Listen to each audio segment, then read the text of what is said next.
Dan bersama mengenai evakuasi pendaki asal Brasil Juliana Marins yang meninggal di Gunung Rinjani akan kita bahas bersama Wakil Ketua Komisi 5 DPR fraksi PKB Pak Syaiful Huda. Kemudian bergabung juga Ketua Asosiasi Camping dan Trekking Indonesia atau AKTI dan tokoh El Pali Pak Taufan Novrianda. Dan bergabung juga tim evakuasi SAR Unit Lombok Timur Syamsul Fadli. Selamat malam Bapak-Bapak. Selamat malam Pak Said. Malam Pak Said. Baik, terima kasih sebelumnya sudah meluangkan waktu berbincang bersama kami di Berita Satu Utama. Saya mau langsung saja ke Pak Syamsul mungkin terlebih dahulu dari tim SAR di Lombok begitu ya.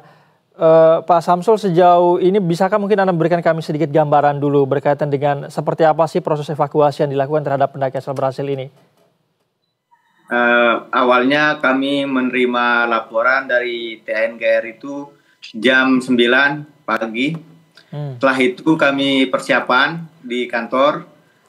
Kami berangkat jam setengah 10 ke Taman Nasional Gunung Rinjani di Sembalun. Sampai sana jam 11. Setelah itu kami briefing di sana bersama kepala resortnya beserta tim. Tim pendahulu sudah bergerak 6 orang dari TNGR dan Porter Guide membawa peralatan vertical rescue. Setelah itu kami membawa peralatan tambahan bergerak menuju Bukit 3. Itu drop terakhir kendaraan. Setelah itu kami berjalan sampai di TKP kami itu jam 18.30. Setelah kami cek lokasi, briefing, akhirnya saya turun malam itu karena posisi informasi foto drone yang saya terima itu posisinya sekitar 200 meter dari punggungan. Nah itu saya malam itu langsung saya turun karena korban masih hidup. Saya turun sampai di lokasi foto drone itu tidak ada korban. Saya panggil, tidak ada yang menyahut center ya. Yang saya temukan sebelum titik terakhirnya itu, saya menemukan senternya sama trekking pole. Oke. Berarti Pak Syamsul, Anda tadi mengatakan masih sempat mendapati korban masih hidup, Pak Syamsul? Foto video yang dikirimkan oleh pengunjung. Oke. Namun setelah Anda turun, ternyata tidak ada suara yang bisa diartikan mungkin sudah meninggal dunia, begitu ya Pak Syamsul? Tidak ada suara, tidak ada orang juga. Saya center malam itu, saya center kiri kanan dicerukan kiri pinggir tebing itu tidak ada karena mungkin korban ini melakukan pergerakan. Gitu. Ya. Tapi Pak Syamsul saya memutuskan menginap di sana, playing camp sendiri di sana. Oke, Pak Syamsul. Proses evakuasi ini apa yang menjadi kendala utama sehingga informasi yang kami dapatkan sulit dilakukan proses evakuasi? Karena peralatan yang kurang. Seandainya korban di posisi semula, hari malam itu bisa kita evakuasi. Oke, baik. Sama ke Pak Taufan terlebih dahulu sebelum saya ke Komisi 5 Pak Syaiful Huda. Ke Pak Taufan, Anda mungkin memiliki catatan tersendiri berkaitan dengan kecelakaan yang terjadi di Gunung Rinjani ini. Anda mungkin juga mengetahui seperti apa jalur yang ada di sana. Seperti apa catatan Anda melihat kejadian ini? Oke, selamat malam. Sebelumnya saya ucapkan turut berduka cita untuk Juliana dan keluarga dan selamat untuk tim SAR, salut dan tim evakuasi. Kami salut ya. Hanya soal pendakian ya, lebih ke umum soal pendakian, kecelakaan gitu ya. Ya mungkin kalau buat ke Rinjani saya udah beberapa kali dan gunung yang lebih ketinggiannya di atas 3.000 juga sudah beberapa kali gitu ya. Baik dengan sistem ngecamp maupun dengan sistem yang take-off ataupun trail run. Ya mungkin udah 35 tahunan lah ya saya lakukan ini gitu. Sampai terakhir pun saya juga sempat mengamati gitu. Ya memang beda ya dulu sama sekarang ya. Kalau dulu kan yang naik gunung itu pencinta alam, yang ikut pencinta alam aja gitu, kebanyakan yang naik gunung kalau zaman dulu gitu, karena adanya media sosial mungkin ya. Kalau sekarang kan sudah banyak gitu yang, jadi bukan hanya penggiat alam aja yang naik gunung, tapi juga mungkin penggiat media sosial pun sudah naik gunung gitu sekarang ini. Mulai dari berangkatnya mungkin mulai dari ke kafe gitu, kafe yang di alam, terus bosan kafe di alam mereka camping di alam, bosan camping mereka ke Curug, bosan ke Curug mereka akhirnya naik gunung. Ya. Oke, Pak Syamsul, Pak Taufan, kalau kita melihat itu kan posisi lokasi jatuhnya korban itu kan ada di, kalau tidak salah, di jalur Cemara Nunggal begitu ya. Nah, kalau Anda melihat jalur itu seperti apa sih sebenarnya? Misalnya apakah sudah ada SOP tentang rawannya terjadi kecelakaan di sana, atau bagaimana kalau Anda amati di lokasi kejadian itu? Oke, jalurnya tipis memang ya. Di beberapa gunung pun banyak yang tipis seperti itu, bahkan lebih tipis dari itu ya. Kalau menurut saya nih, pertama ya, kalau kita lewat situ, saya nih kalau bawa teman-teman saya pemula, yang selalu saya sebut itu adalah fokus. Paling sering saya sebut adalah fokus gitu. Fokus, karena itu membutuhkan, jalur seperti itu membutuhkan fokus yang tinggi gitu. Apalagi kalau sambil foto-foto itu amat sangat tidak baik lah gitu. Pertama itu gitu ya. Kedua mungkin untuk gunung-gunung yang populer gitu ya, di beberapa titik mungkin dikasih pengaman yang rawan gitu, mungkin dikasih pengaman seperti di Gunung Raung itu sudah ada beberapa titik yang rawan itu dikasih pengaman, dikasih tali tambatan, nanti bisa buat pegangan, atau ada karabiner nanti buat dicantelin yang istilahnya namanya postel gitu, seperti itu gitu. Nah, mungkin di titik-titik yang membahayakan itu di gunung-gunung yang populer tuh perlu dipasang itu mungkin gitu, kayak gitu. Ya kurang lebihnya seperti itu gitu. Dan satu lagi ya, sistem jalan, pembagian sistem jalan. Jadi kalau kita jalan nih misalkan nih jarak 10 meter aja gitu ya, pace orang berbeda-beda gitu. Saya kan mengamati di sosial media itu ada yang bilang, kok nggak ditungguin sih gitu kan, kok temennya nggak ditungguin. Nah, memang di gunung itu kita nungguin 3 menit aja gitu, orang yang pace-nya lebih cepat itu dia menunggu itu dia dingin. Dia diam itu dingin. Nah, jadi biasanya itu yang baiknya itu ketika kita jalan itu dari bawah, si guide dan atau pemandu itu udah bisa mengelompokkan pesertanya berdasarkan pace. Nah, tiap hari misalkan ada 15 peserta, itu ada berapa kelompok pace di 15 itu mesti dicatat gitu sama dia. Mesti mereka pemandu tahu. Tiap pace itu mesti ada pemandunya. Seperti itu. Baik, saya mau ke Komisi 5, Pak Syaiful Huda. Pak Syaiful Huda, Anda mungkin juga sudah memantau seperti apa peristiwa ini. Akhirnya ditemukan setelah proses evakuasi atau pencarian kurang lebih 4-5 hari kalau tidak salah. Pantauan Anda di Komisi 5 seperti apa, catatan Anda, Pak Syaiful Huda? Ya, yang pertama ada kontroversi menyangkut soal isu yang kira-kira teman-teman Basarnas dianggap kurang cepat melakukan penyelamatan.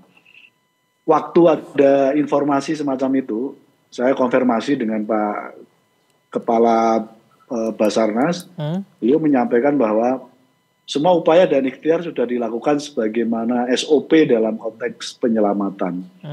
Nah, informasi itu, kontroversi itu terjadi baik di dalam negeri sendiri maupun di luar negeri, terutama di luar negeri. Nah, tadi siang kita bersyukur karena tadi siang kita sudah mendapatkan informasi bahwa hasil otopsi mengkonfirmasi bahwa yang bersangkutan memang hanya bisa bertahan 20 menit pasca kecelakaan itu, pasca adanya tragedi yang bersangkutan jatuh ke bawah. Nah, saya berharap kontroversi menyangkut soal isu kelambatan, tidak profesional dan seterusnya ini bisa kita sudahi bersama. Karena faktanya tadi Pak Samsul Fadli bercerita juga bagaimana teman-teman Basarnas di NTB sudah langsung on the spot ke lapangan dan Pak Samsul tadi juga menceritakan sudah sampai pada posisi tengah malam di tempat di mana yang bersangkutan jatuh terperosot itu. Jadi pertama kita ingin isu menyangkut soal kontroversi karena keterlambatan, penyelamatan dan seterusnya bisa kita sudahi dengan merujuk hasil otopsi yang menyatakan memang yang bersangkutan hasil otopsinya tidak bisa bertahan lama. Itu artinya memang tingkat kecelakaan cukup berat dan akhirnya yang bersangkutan tidak bisa bertahan lama. Itu yang pertama. Yang kedua, tentu kita semua, saya setuju, kritik, saran, baik publik dalam negeri maupun luar negeri, itu kita jadikan sebagai semacam otokritik di dalam internal, di dalam negeri sendiri, termasuk dengan teman-teman Basarnas, bahwa semangat kita adalah menerapkan SOP tertinggi terbaik dalam konteks penyelamatan. Karena itu semua aspek terkait dengan pemenuhan bagaimana supaya SOP tertinggi bisa diselenggarakan. Kami Komisi 5 mendukung penuh, baik terkait dengan pengadaan alat yang terbaik yang dibutuhkan oleh teman-teman Basarnas, termasuk di dunia wisata yang tadi disampaikan oleh Mas Taufik. Kita harus terus melakukan koordinasi dengan para pendaki. Semangatnya semua SOP harus kita selenggarakan sebaik-baiknya. Baik. Pak Samsul Huda, tapi kalau kita melihat begitu ya, kontroversi itu tidak boleh lagi lanjut. Anda mengatakan bahwa sudah terjawab dengan hasil otopsinya begitu ya, tidak ada karena faktor lamanya proses evakuasi sehingga korban meninggal. Tapi kalau kita melihat juga memang proses evakuasi berlangsung dari tanggal 21 Juni begitu ya. Koreksi kalau saya salah, kemudian 25 baru bisa dievakuasi. Tadi Pak Samsul juga sempat mengatakan ada kendala peralatan yang kurang di sana, Pak Saiful Huda. Apakah ini akan menjadi salah satu faktor evaluasi juga atau mungkin penambahan kapasitas peralatan kita sehingga kemudian proses evakuasi apabila terjadi nanti kecelakaan lagi ini bisa lebih dimaksimalkan, Pak Saiful Huda? Ya, setuju dan tadi saya sampaikan bahwa semua kritik kita jadikan sebagai modal kita untuk melakukan perbaikan dan terus melakukan evaluasi ke depan. Tapi kalau kita dengar dari cerita Pak Samsul tadi, di tengah malam beliau sudah nyampe pada posisi pertama almarhumah mengalami kecelakaan terperosot itu ya. Artinya sebenarnya sudah reaksinya cukup cepat sebenarnya. Nah, mungkin ada kelanjutannya, mungkin tadi Pak Samsul bisa menambahkan.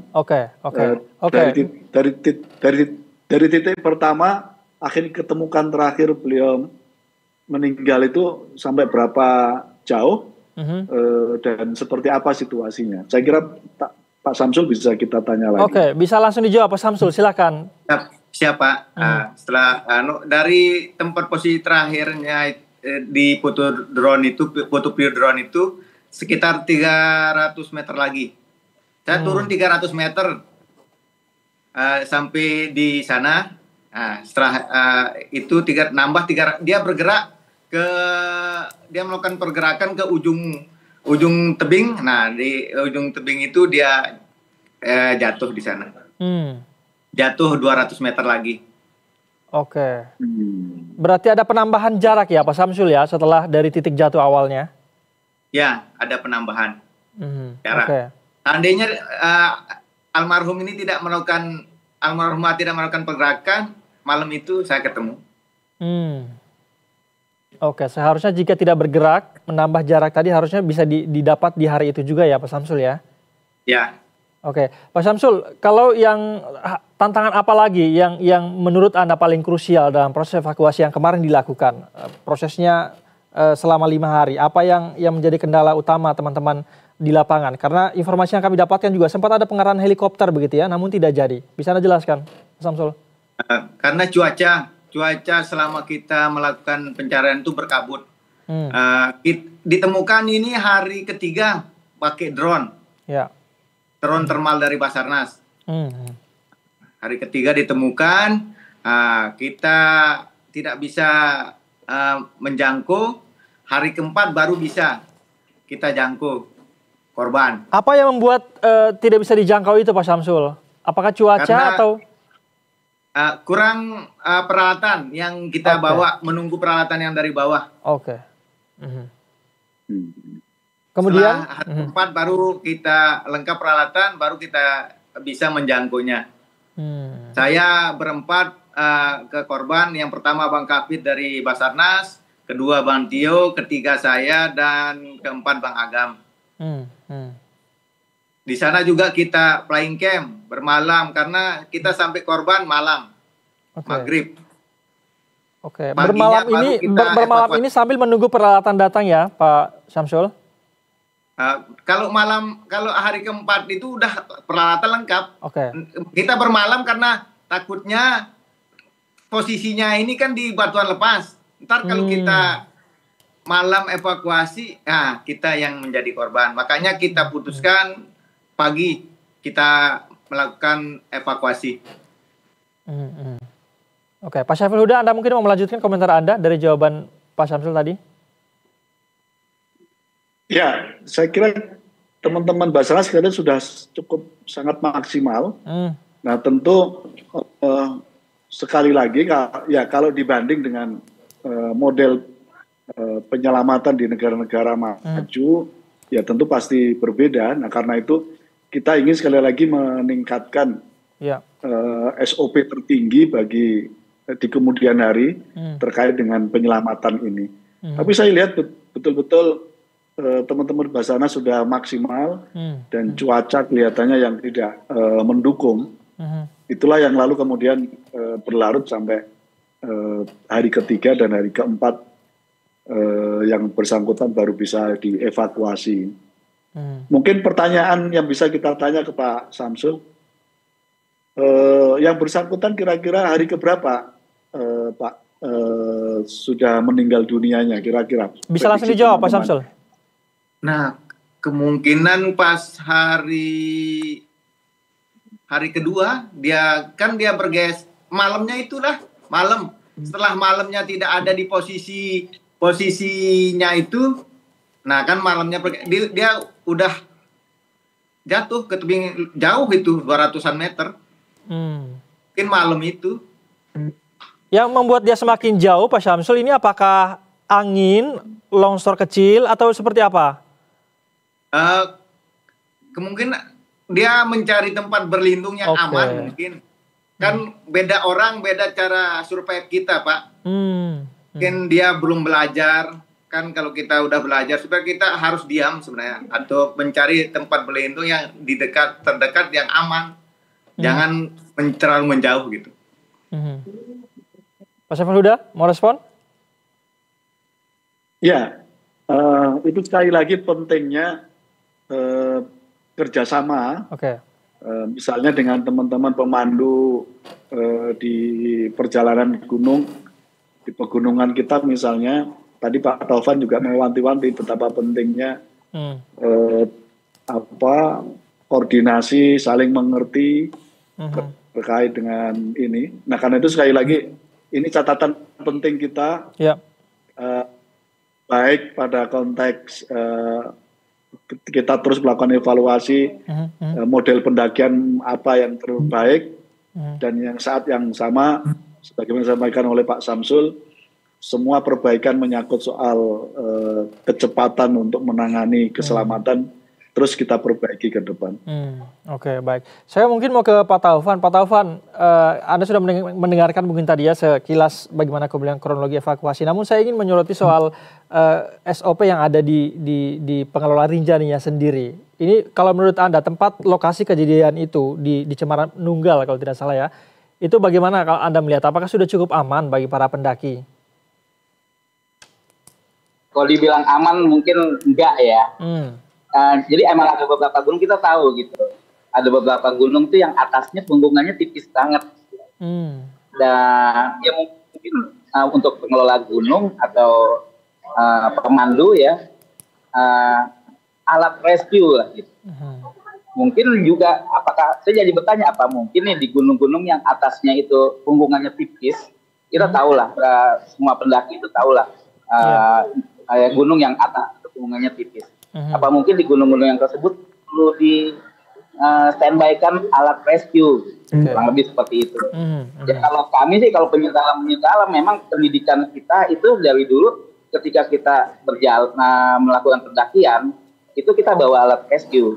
Tapi saya nggak tahu apakah pemandu atau trekking organizer melakukan itu atau tidak, saya nggak tahu gitu kan. Jadi apakah tugasnya trekking organizer atau pengelola gunung yang untuk alat rescue ini gitu, siapa nih yang bertanggung jawab nih gitu, atau ya paling nggak yang menyediakannya lah gitu, seperti itu kurang lebihnya. Mungkin di titik-titik yang punggungannya tipis itu di daerah dekat puncak itu ya, atau di letter E-nya itulah ya, kalau di Gunung Rinjani gitu kan. Kalau di Gunung Agung tuh dikit lagi sebelum puncak itu tipis banget. Ya mungkin di tempat-tempat yang punggungannya tipis itu mungkin disediakan alat rescue di situ gitu. Ya kita tahu lah nggak ada yang jadi yakin 100% Pak Taufan, nggak ada yang bisa. Pak Taufan, jadi sebaiknya alat rescue ini disiapkan oleh si pemandunya atau mungkin pengelola yang ada di sana, misalnya di Rinjani katakanlah. Kalau mau bicara lebih baiknya dua-duanya gitu ya. Di pemandunya juga nyiapin alat rescue, dari pengelolanya juga menyediakan alat rescue di titik-titik yang mana itu rawan lah, kurang lebihnya seperti itu. Oke, saya minta komentar Pak Syamsul mungkin sebagai tim evakuator begitu ya, seberapa penting alat rescue ini berada di titik-titik tertentu mungkin dari pengetahuan Anda, Pak Syamsul? Memang harus ada di pelawangan itu untuk memudahkan kalau ada nanti yang jatuh, semisal di punggungan, cepat orang bergerak membawanya ke punggungan. Nah di sana di pelawangan disiapkan alat rescue lah gitu. Nanti kan porter guide bisa melakukan pertolongan lebih awal sebelum kita datang kan, jadi korban bisa selamat. Jadi kondisinya saat ini tidak ada ya di sana, Pak Syamsul? Tidak ada. Oke, baik. Kembali ke Pak Syaiful Huda. Pak Syaiful Huda, kalau kita melihat kasus ini kan tidak saja di dalam negeri, Anda tadi mengatakan viral di media sosial, tapi juga menjadi sorotan. Media-media asing juga memberitakan ini, menyoroti proses evakuasi kita. Bagaimana seharusnya pemerintah menyikapi hal ini? Ya, saya kira tadi itu upaya kita untuk mematok standar tinggi terkait dengan keselamatan dan penyelamatan itu sangat penting sekali. Apa yang disampaikan oleh Pak Taufan misalnya, semua destinasi terkait dengan di beberapa tempat, kalau memang SOP tertinggi harus adanya alat rescue, ya harus kita siapkan bersama. Karena ini penting, ini termasuk menjaga trust dunia internasional terkait dengan destinasi kita, termasuk menarik mereka untuk menjadi wisatawan di kemudian hari. Karena itu sekali lagi, ini peristiwa ini kita jadikan sebagai evaluasi bersama. Kita pastikan semua standar SOP tertinggi dalam penyelenggaraan berbagai kegiatan menyangkut soal pendakian dan termasuk beberapa event terkait dengan dunia pariwisata kita, termasuk terkait dengan penyelamatannya seperti apa, penyelenggaraannya harus gimana. Saya kira sekali lagi kita perlu memastikan kita menggunakan standar tinggi bagi keselamatan dan kenyamanan di dunia pariwisata kita tidak terkecuali di dunia pendakian. Oke, Pak Taufan, saya juga akan meminta saran Anda mungkin berkaitan dengan kejadian ini. Apa yang perlu ditingkatkan? Tadi Pak Saiful Huda mengatakan SOP harus dilakukan yang paling tinggi begitu. Bagaimana kalau Anda melihat SOP yang ada di Rinjani saat ini? Ya SOP-nya yang sudah bagus ya, ditingkatkan lagi aja seperti itu. Jadi ya kayak tadi lah, alat rescue pertama gitu ya. Ya benar tadi kata Pak Sabtu, mungkin di Pelawangan disediakan alat rescue karena kita tahu Rinjani itu ada pembuangan tipis dan bahkan banyak pembuangan yang tipis. Kedua yang tadi pemandu lebih concern lagi untuk sistem jalannya tadi itu gitu, dikelompokkan sesuai pace, jangan digabungin aja gitu karena jarak 10 meter pun juga buat nunggu aja juga kalau pace-nya berbeda itu mereka pasti dingin gitu, pasti mereka pengen jalan terus. Ada yang belakang ketinggalan dan tidak ada yang nemenin gitu. Kalau dikelompok-kelompokkan dan di kelompok itu ada satu pemandunya, itu mungkin bisa lebih aman. Kalau pembagian zona-zona berisiko, Pak Taufan, seperti apa yang ada di sana? Apakah sudah bagus begitu pengaturan ini zona yang berisiko misalnya yang harus diantisipasi oleh para pendaki? Ya kalau zona-zona itu mungkin udah bagus ya. Kan dari Pelawangan ke atas aja tuh yang berisiko ya, yang lebihnya seperti itu yang perlu lebih lakukan lah. Oke, saya mau ke Pak Samsul mungkin terakhir Pak Samsul, dari pengalaman Anda melakukan evakuasi kemarin begitu ya, yang nampaknya luar biasa dan kita tentu saja mengapresiasi apa yang dilakukan oleh teman-teman Basarnas. Tapi apa catatan Anda, apa evaluasi yang perlu dilakukan dari tim SAR, kemudian juga dari pihak pengelola Rinjani begitu agar tidak terjadi hal yang serupa? Dihimbau kepada para TU, guide dan pendaki supaya tetap mendampingi pendaki, jangan semisal tamunya 6, guide-nya dibanyain gitu. Terus untuk TNGR menyiapkan peralatan di rescue di Pelawangan. Oke, baik.